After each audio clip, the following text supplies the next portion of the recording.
Baik, jadi pagi hari ini kita akan membahas materi eh, perkuliahan yang ketiga ya, yaitu tentang pembuatan perjanjian internasional atau the making of treaties ya. Nah, ada beberapa langkah, ada beberapa prosedur di dalam pembuatan perjanjian internasional. Dan yang akan kita bahas itu adalah prosedur yang komplit terlebih dahulu ya. Artinya kalau membuat perjanjian internasional yang komplit, maka ada beberapa tahapan yang harus dilalui ya. Yang pertama adalah negotiation ya, atau negosiasi. Negosiasi itu ya tawar-menawar atau berunding ya. Nah, dari negosiasi itu kemudian ada yang disebut sebagai adoptions of the text of a treaty ya. Jadi pengadopsian naskah dari perjanjian internasional ya. Nah, artinya hasil dari negosiasi, hasil dari perundingan, hasil dari konferensi itu dituangkan dalam bentuk draft perjanjian internasional ya, yang kemudian para pihak atau anggota dari sebuah konferensi, dari sebuah proses negosiasi ya, dituangkan di dalam draft perjanjian internasional yang disepakati bersama gitu. Nah, itu namanya adalah adoptions of the text of a treaty. Jadi naskah hasil dari negosiasi itu ya diwujudkan secara tertulis, lalu dibicarakan di dalam sebuah forum ya, atau kalau sifatnya bilateral maka dibicarakan berdua, kemudian disepakati ya, disepakati oleh para pihak ya, baik itu berdua untuk perjanjian bilateral atau disetujui oleh anggota-anggota yang ikut di dalam negosiasi tersebut ya, untuk perjanjian multilateral ya. Nah, kemudian yang ketiga apa yang disebut authentications of a treaty ya. Jadi, nah apa yang disebut authentications of a treaty nanti kita akan bahas ya.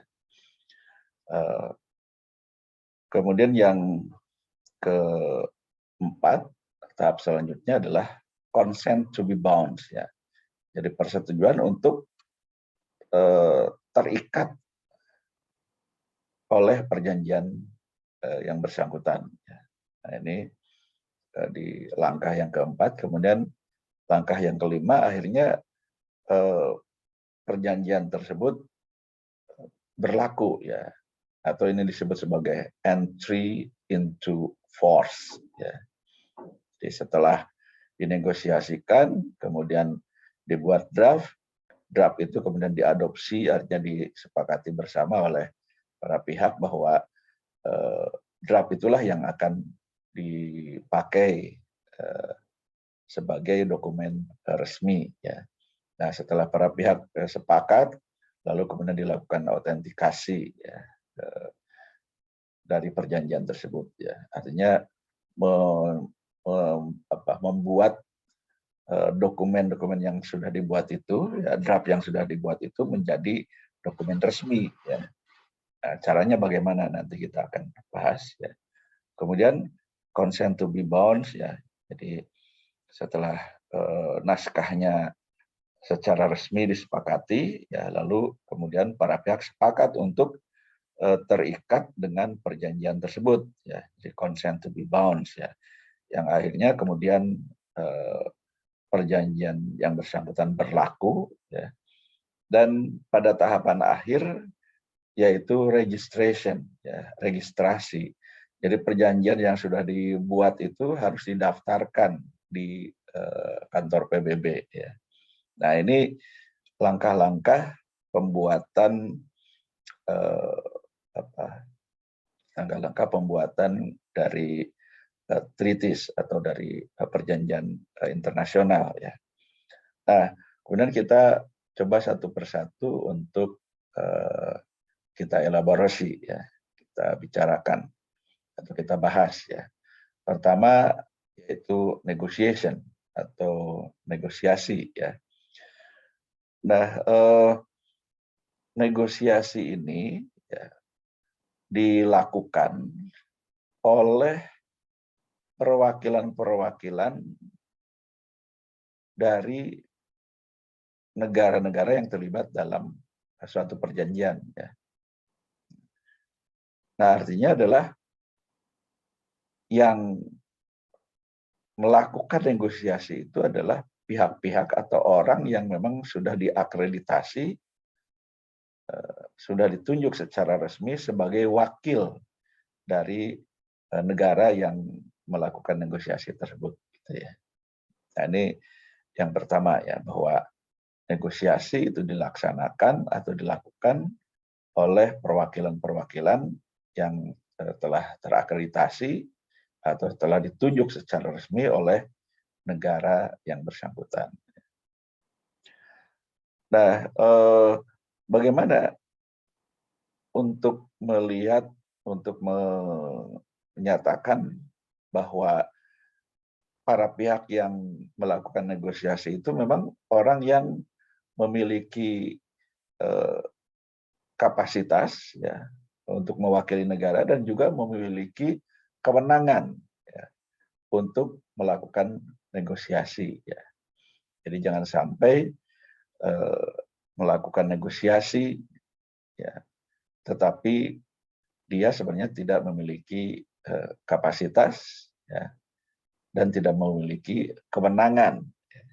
Nah, ini nanti dampaknya akan serius ya kalau suatu negosiasi untuk perjanjian internasional itu dilakukan oleh orang yang tidak kompeten, oleh orang yang tidak diberikan otoritas atau kewenangan ya.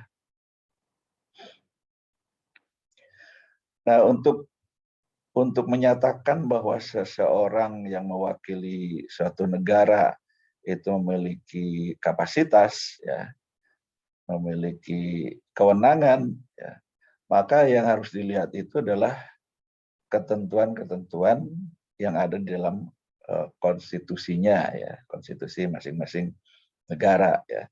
Karena masalah kapasitas dan masalah kewenangan itu adalah merupakan masalah internal dari negara yang bersangkutan yang biasanya dilihat dari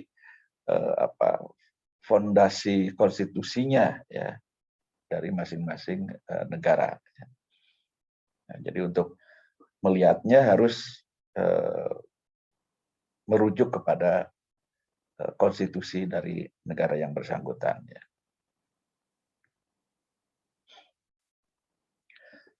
Nah, pada level internasional ya, yang namanya wakil atau representatif itu ya bisa dinyatakan secara tegas atau ekspres ya, atau bisa juga implied ya, secara tersirat ya, bahwa seseorang itu diberikan full powers ya, atau surat kuasa dari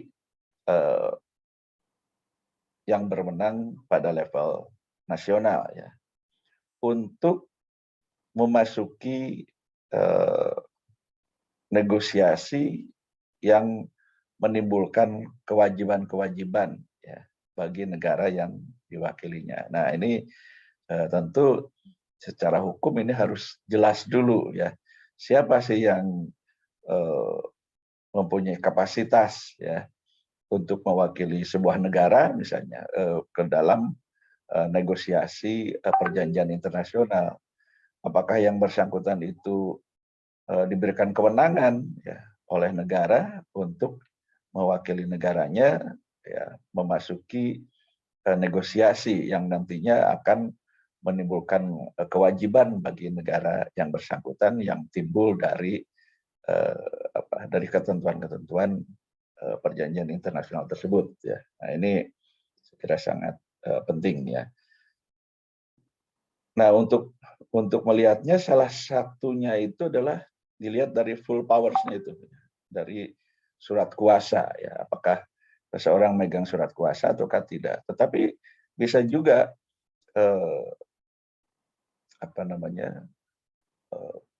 tidak memerlukan surat kuasa gitu ya untuk orang-orang tertentu, misalnya sebagai kepala negara atau kepala pemerintahan dan juga menteri di bidangnya itu biasanya juga tidak diharuskan mempunyai full powers ya, tidak diharuskan untuk memiliki surat kuasa karena jabatannya itu sendiri sudah memang orang yang berwenang untuk melakukan negosiasi dan selanjutnya terlibat di dalam proses-proses pembuatan perjanjian internasional. Ya.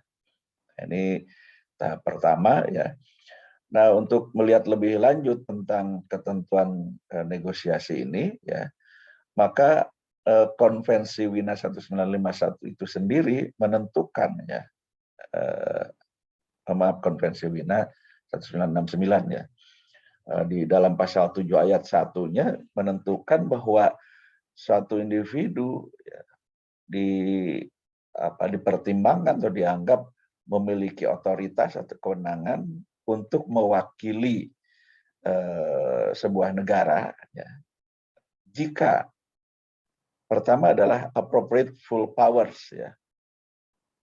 Jadi harus ada surat kuasa ya, surat kuasa yang penuh ya. Kemudian di dalam praktek orang yang dianggap mewakili sebuah negara dan memiliki kewenangan itu juga timbul dari praktek negara-negara yang terlibat ya, atau dari peristiwa-peristiwa yang lain bahwa seseorang itu dimaksudkan untuk mewakili sebuah negara ya, untuk melakukan negosiasi atau untuk masuk ke dalam sebuah konferensi, ke dalam sebuah negosiasi yang akhirnya kemudian memproses hasil-hasil dari pertemuan tersebut menjadi draft ya, yang kemudian diadopsi dan pada tahapan akhir diberlakukan dan kemudian didaftarkan ya. Nah, jadi untuk menyatakan bahwa seseorang itu memiliki kewenangan atau memiliki kapasitas ya, tidak lain adalah pertama sekali lagi dilihat dari full powers-nya, jadi dari surat kuasanya jelas-jelas menunjuk seseorang ya. Nah, orang itulah yang memiliki kewenangan untuk masuk ke dalam negosiasi dan pada level-level berikutnya yang sesuai dengan bunyi surat kuasa tersebut ya. Atau yang kedua mungkin saja tidak perlu surat kuasa ya, tetapi di dalam praktek negara-negara dari peristiwa-peristiwa ya, bahwa seseorang itu ya memang dimaksudkan untuk mewakili sebuah negara untuk memasuki perjanjian internasional. Nah, itu jadi ada dua kemungkinan ya. Pertama dengan full powers dengan surat kuasa, yang kedua tidak perlu memakai surat kuasa karena memang posisinya itu memang dimaksudkan untuk mewakili negara ya, seperti menteri misalnya gitu ya. Apalagi presiden ya, tidak perlu surat kuasa gitu. Baik, kemudian di dalam pasal 7 ayat 2-nya ya, dinyatakan bahwa seseorang itu dianggap memiliki kewenangan ya tanpa menunjukkan adanya surat kuasa ya. Nah, siapa saja mereka yang tidak memerlukan surat kuasa itu, ya, pertama adalah heads of state, ya, yaitu kepala negara atau kepala pemerintahan, ya, dan menteri luar negeri biasanya, ya, menteri luar negeri. Khususnya adalah untuk melaksanakan, ya, tugas terkait dengan penutupan sebuah treaty, sebuah perjanjian internasional. Ya. Yang dimaksud dengan the conclusions of a treaty itu sebenarnya adalah penandatanganan sebuah treaty. Ya. Nah, itu ada diatur dalam pasal 7 ayat 2 dari Konvensi Wina 1969. Ya.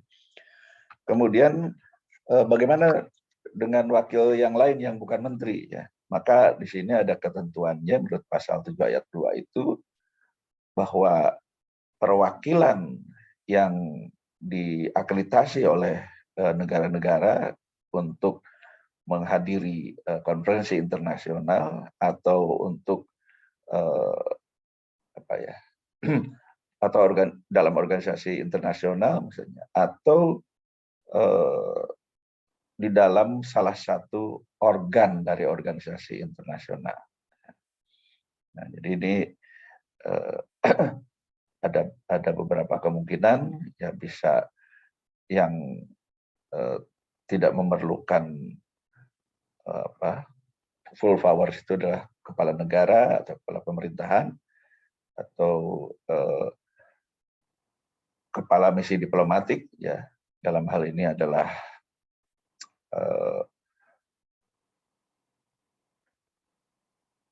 bisa duta besar misalnya, atau bisa juga menteri, ya, atau perwakilan-perwakilan yang ditunjuk, ya, secara resmi oleh negara, ya,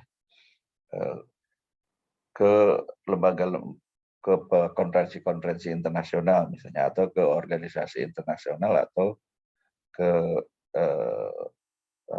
konferensi-konferensi yang dilaksanakan oleh organ-organ dari organisasi internasional, gitu ya. Baik, itu yang pertama, ya, adoption, ya, negotiation. Kemudian selanjutnya adalah proses adoption, ya. Adopsi ini adalah sebenarnya merupakan langkah pertama untuk penutupan sebuah treaty, ya.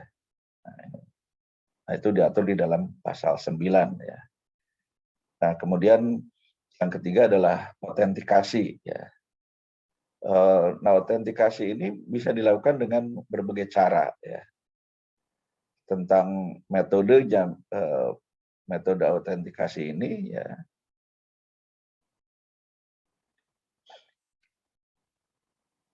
pertama melalui metode yang biasa, ya, signing and initialing, ya.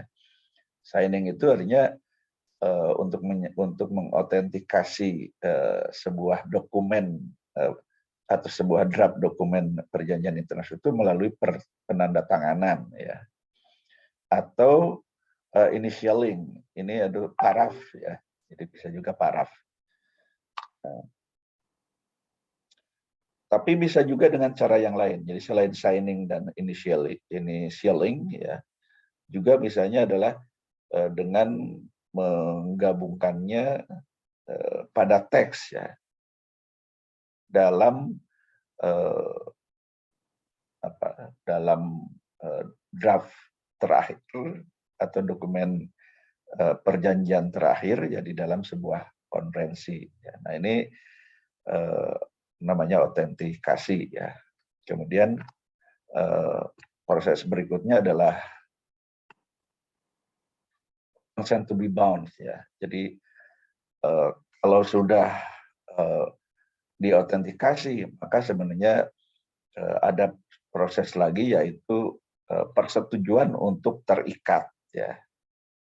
Jadi di dalam pasal 11 itu ditentukan bahwa persetujuan sebuah negara untuk terikat oleh sebuah treaty bisa dinyatakan dengan signature, dengan tanda tangan, ya, atau juga exchange of instruments constituting a treaty, ya, bisa juga dengan pertukaran instrumen-instrumen yang membentuk sebuah treaty, ya, atau kemudian bisa juga dengan cara ratifikasi, ya. Jadi Indonesia meratifikasi perjanjian internasional tentang WTO misalnya, ya. Nah, itu dengan Undang-Undang Nomor 7 tahun 1994 misalnya. Atau approval, ya, persetujuan, atau accession. Nah, untuk accession itu biasanya adalah bagi mereka yang bergabung kemudian, gitu ya, tidak dari awal, gitu ya. Atau dengan cara apapun lah, untuk menyatakan bahwa negara yang bersangkutan terikat oleh treaty tersebut, ya. Tapi tadi metode yang paling tradisionalnya itu adalah berupa penandatanganan, ratifikasi, dan aksesi, gitu ya. Nah, baru setelah proses itu terakhir adalah registration, ya. Registrasi artinya didaftarkan, ya, perjanjian internasional itu didaftarkan di kantor PBB. Nah, saya kira ini untuk hari ini, ya. Jadi tolong dipelajari lebih rinci lagi di dalam konvensi Wina 1969, ya, tentang perjanjian internasional. Dan sebagaimana yang saya sampaikan tadi bahwa ini merupakan prosedur atau proses pembuatan perjanjian yang lengkap, gitu ya. Nah, kalau dilihat dari klasifikasi perjanjian itu kan ada perjanjian internasional dengan 2 tahap dan ada perjanjian internasional dengan 3 tahap, ya. Nah, yang kita bahas itu adalah yang komplit, jadi 3 tahap, ya. Nah, bagaimana yang tidak komplit? Ya cukup dengan penandatanganan, ya, dari perjanjian internasional tersebut dan tidak memerlukan apa yang disebut sebagai ratifikasi misalnya, gitu ya. Perjanjian internasional yang bersangkutan sudah berlaku. Jadi ini tidak perlu ada proses selanjutnya di dalam negeri, ya, berupa ratifikasi misalnya, ya. Nah, jadi begitu ditandatangani, ya sudah langsung mengikat secara hukum bagi negara-negara atau perwakilan negara-negara yang mengikat, gitu ya. Saya kira demikian untuk pagi hari ini. Dan oh ya, saya siapkan, karena ada gangguan itu, apa namanya, ada gangguan gateway katanya, itu tadi dosen-dosen memberitahu. Dan karena juga hadir semua, jadi nanti saya isikan semua hadir, gitu ya. Baik, saya kira cukup untuk hari ini, ya. Sekali lagi untuk minggu depan segera buat draft untuk pendahuluannya, ya, yang terdiri dari latar belakang masalah dan juga rumusan masalahnya. Demikian, mari kita akhiri dengan membaca hamdalah bersama-sama. Alhamdulillahirrahmanirrahim. Assalamualaikum warahmatullahi wabarakatuh. Waalaikumsalam warahmatullahi wabarakatuh. Kita tutup, ya.